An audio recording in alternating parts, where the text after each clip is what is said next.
बिस्मिल्लाहिर्रहमानिर्रहीम। रब्बी यस्सिर वला तुअस्सिर वतम्मिम बिल खैर। अल्लाहुम्मा रब्बी ज़िदनी इल्मा। डियर स्टूडेंट, अस्सलामु अलैकुम। आज हम chapter number 10 simple harmonic motion ये स्टार्ट करेंगे। सिंपल हार्मोनिक मोशन के अंदर हम डिफरेंट बॉडीज़ को लेकर हम उसको इन डिटेल स्टडी करेंगे इस मोशन की कि ये सिंपल हार्मोनिक मोशन है क्या।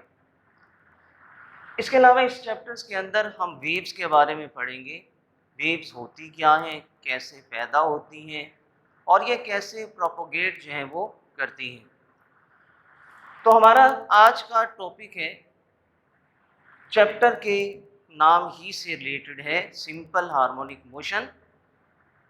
हम सिंपल हार्मोनिक मोशन को जिस बॉडी के ज़रिए एक्सप्लेन करेंगे वो बॉडी एक m मास रखती है और स्प्रिंग के साथ अटैच है और ये फ्रिक्शनलेस हॉरिजॉन्टल सरफेस के ऊपर पड़ी है।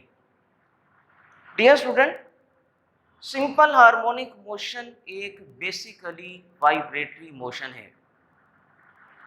सबसे पहले हम वाइब्रेटरी मोशन को डिस्कस करेंगे। ये हमारे पास एक स्प्रिंग है और ये पॉइंट O के ऊपर रेस्ट फॉर्म के अंदर है। अब इस पॉइंट के ऊपर इस बॉडी पर कोई फोर्स एक्ट नहीं करती, तो फिर ये वाली जो पोजीशन है, इस पोजीशन को हम नाम देंगे मीन पोजीशन का।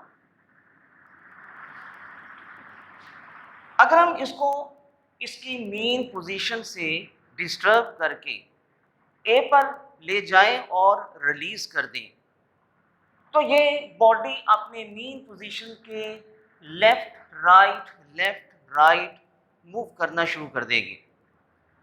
ऐसी मोशन जिसमें कोई बॉडी अपने मीन पोजीशन के लिहाज से लेफ्ट राइट अपनी मोशन को बार बार रिपीट करे, हम ऐसी बॉडी की मोशन को नाम देंगे वाइब्रेटरी मोशन का।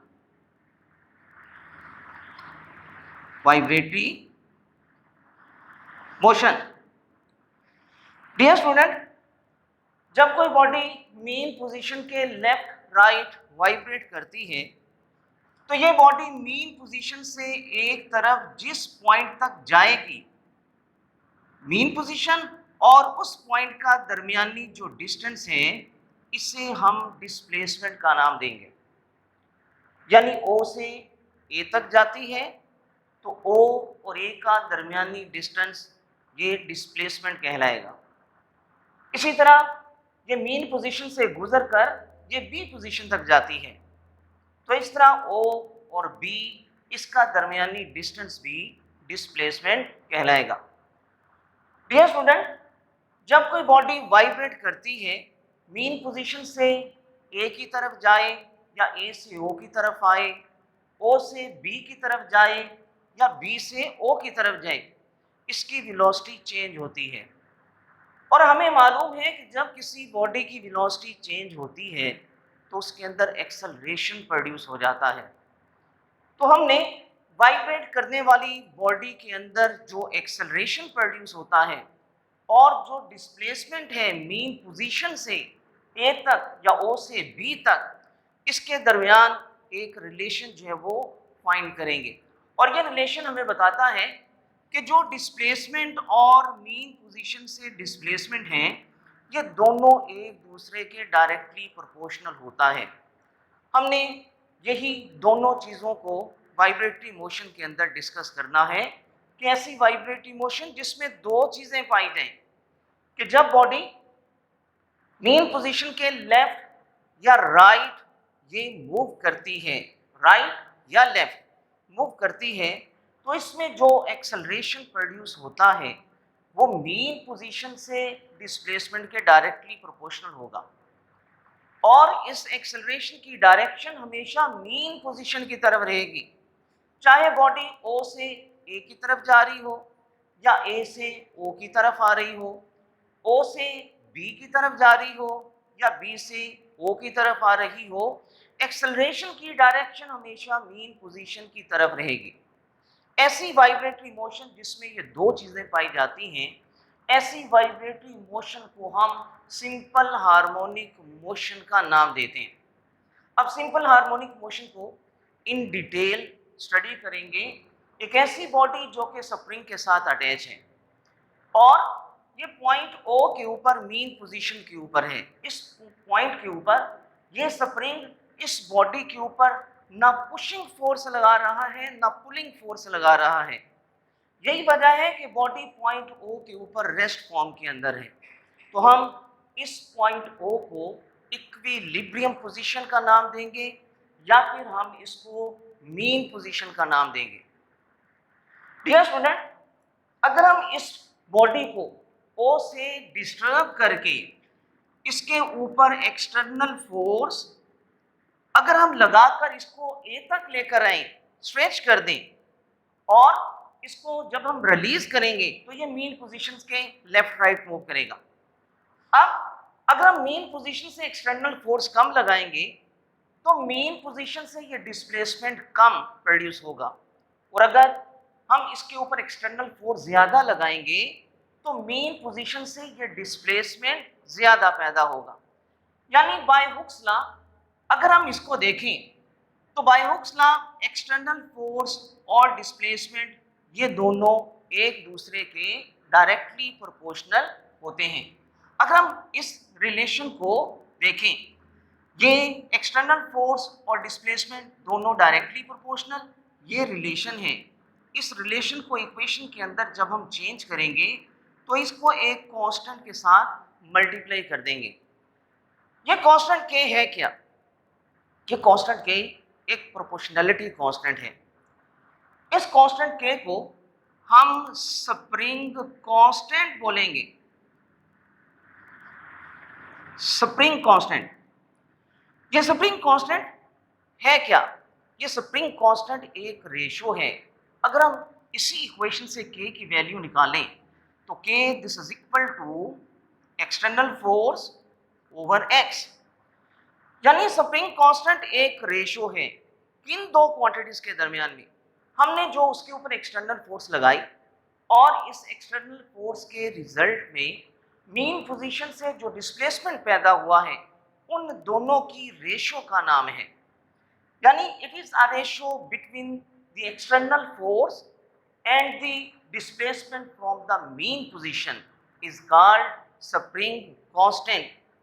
इसका एसआई यूनिट क्या होता है? इसका एसआई यूनिट फोर्स का न्यूटन, डिस्प्लेसमेंट का मीटर, तो स्प्रिंग कांस्टेंट का यूनिट हुआ न्यूटन पर मीटर। डियर स्टूडेंट, ये जो स्प्रिंग कांस्टेंट के है ये हमें किस चीज को रिप्रेजेंट करता है? इसकी वैल्यू। ये जो के की वैल्यू है ये रिप्रेजेंट करती है स्प्रिंग के स्टिफनेस को और स्प्रिंग के सॉफ्टनेस को।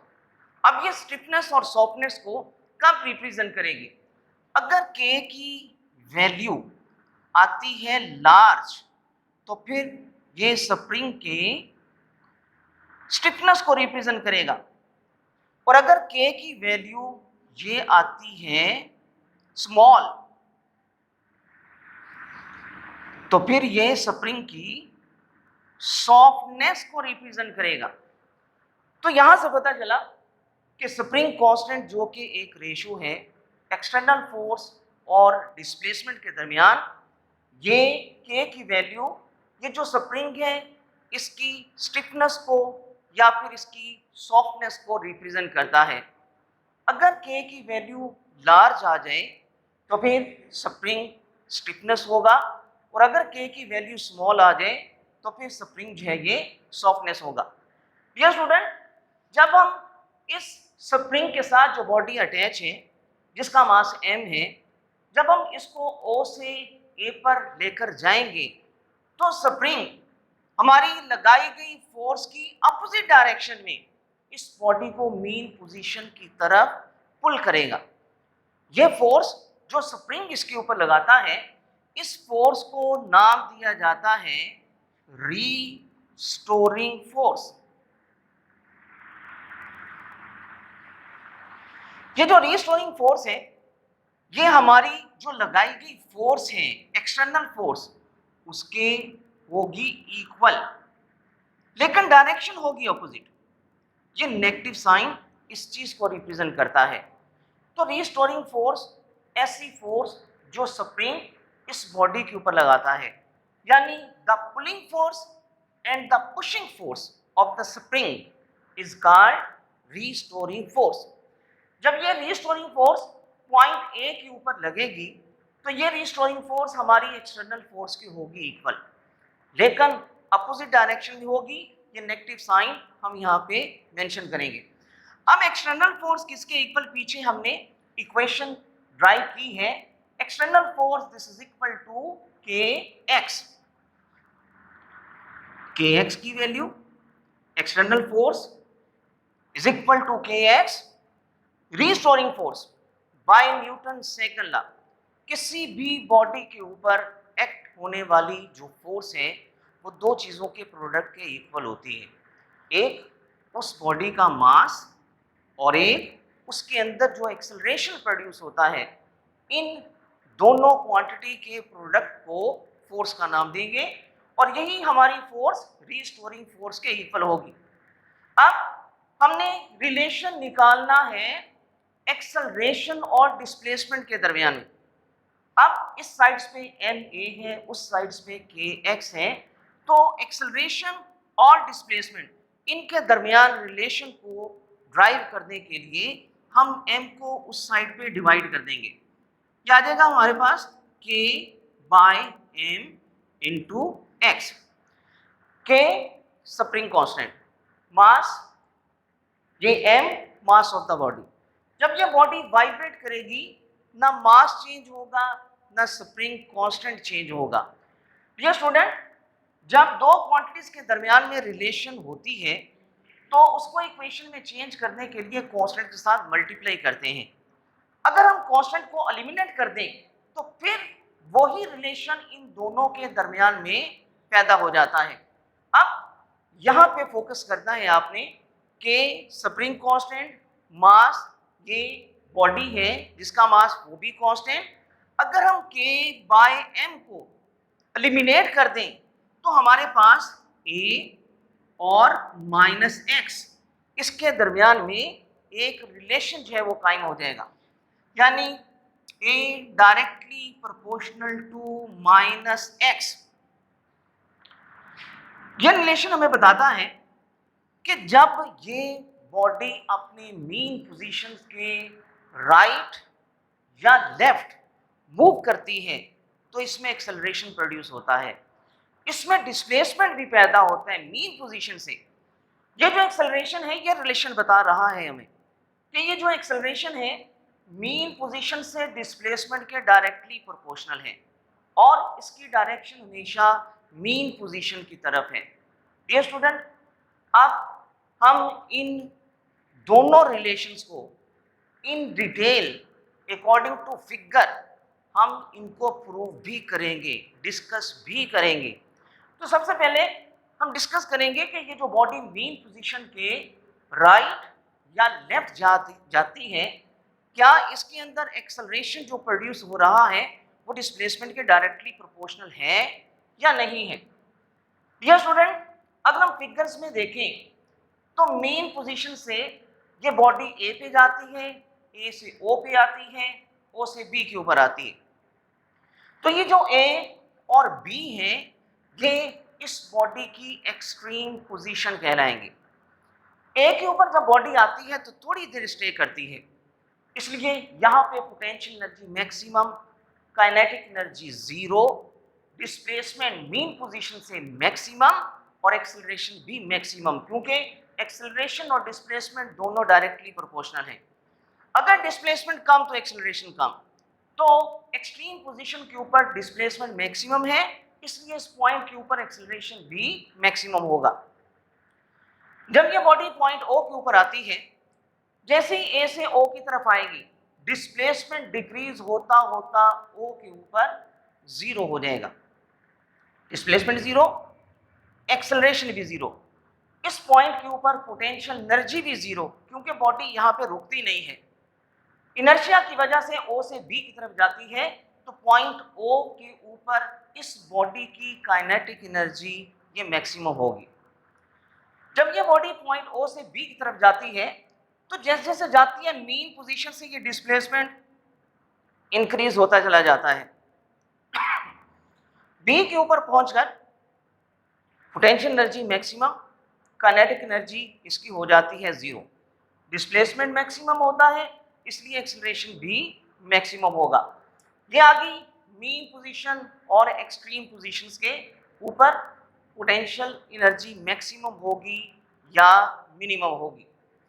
बाय हुक्स लॉ जब हम किसी बॉडी के ऊपर फोर्स लगाते हैं तो फोर्स और डिस्प्लेसमेंट ये दोनों डायरेक्टली प्रोपोर्शनल। ये पीछे हमने रिलेशन जो है वो स्टडी किया है। बाय न्यूटन सेकंड लॉ कि जब किसी बॉडी के ऊपर फोर्स लगती है तो फोर्स ही की डायरेक्शन में एक्सेलरेशन भी प्रोड्यूस होता है और ये एक्सेलरेशन फोर्स के होता है directly proportional. Dear student, acceleration force के डायरेक्टली प्रोपोर्शनल, फोर्स डिस्प्लेसमेंट के डायरेक्टली प्रोपोर्शनल। तो फिर अंडरस्टूड बात है कि एक्सेलरेशन जो है वो डिस्प्लेसमेंट के डायरेक्टली प्रोपोर्शनल होगा। तो जब मीन पोजीशन के राइट या लेफ्ट जाएगी एक्सटर्नल फोर्स की वजह से तो इसमें फोर्स की डायरेक्शन में एक्सेलरेशन प्रोड्यूस होगा और एक्सेलरेशन मीन पोजीशन से डिस्प्लेसमेंट के डायरेक्टली प्रोपोर्शनल होगा।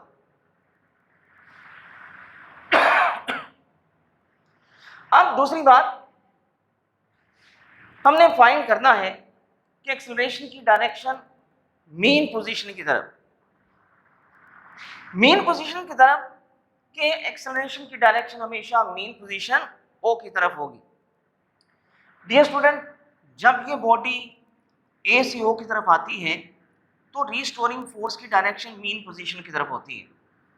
एक्सेलरेशन की डायरेक्शन भी फोर्स ही की डायरेक्शन में मीन पोजीशन की तरफ हो जाएगी और जब ये बॉडी मीन पोजीशन से गुजरकर बी के ऊपर आती है इसकी वेलोसिटी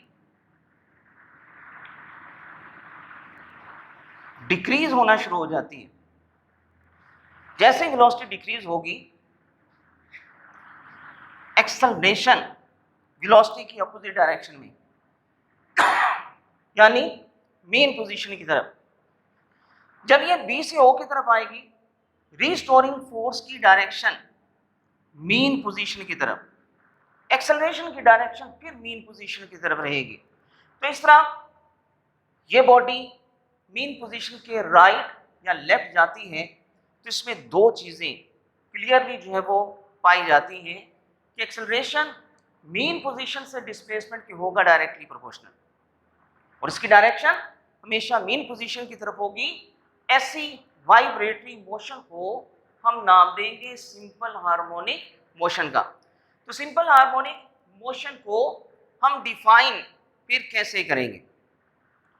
ऐसी वाइब्रेटरी मोशन जिसमें फोर्स जो बॉडी के ऊपर नेट फोर्स लगती है मीन पोजीशन से डिस्प्लेसमेंट के डायरेक्टली प्रोपोर्शनल और इसकी डायरेक्शन हमेशा मीन पोजीशन की तरफ हो, ऐसी वाइब्रेटरी मोशन ये सिंपल हार्मोनिक मोशन कहलाती है। ये स्टूडेंट, हमारा आज का लेक्चर यहीं पे ख़त्म होता है। आप लोगों को अगर कोई प्रॉब्लम्स हो तो हमारे व्हाट्सएप ग्रुप को ज्वाइन करें, उसके अंदर क्वेश्चंस करें, डिस्कस करें और आपके जहनों के अंदर जो कन्फ्यूजन है आप उसको दूर करें। Dear student, stay home, stay live, focus health and study. Thank you.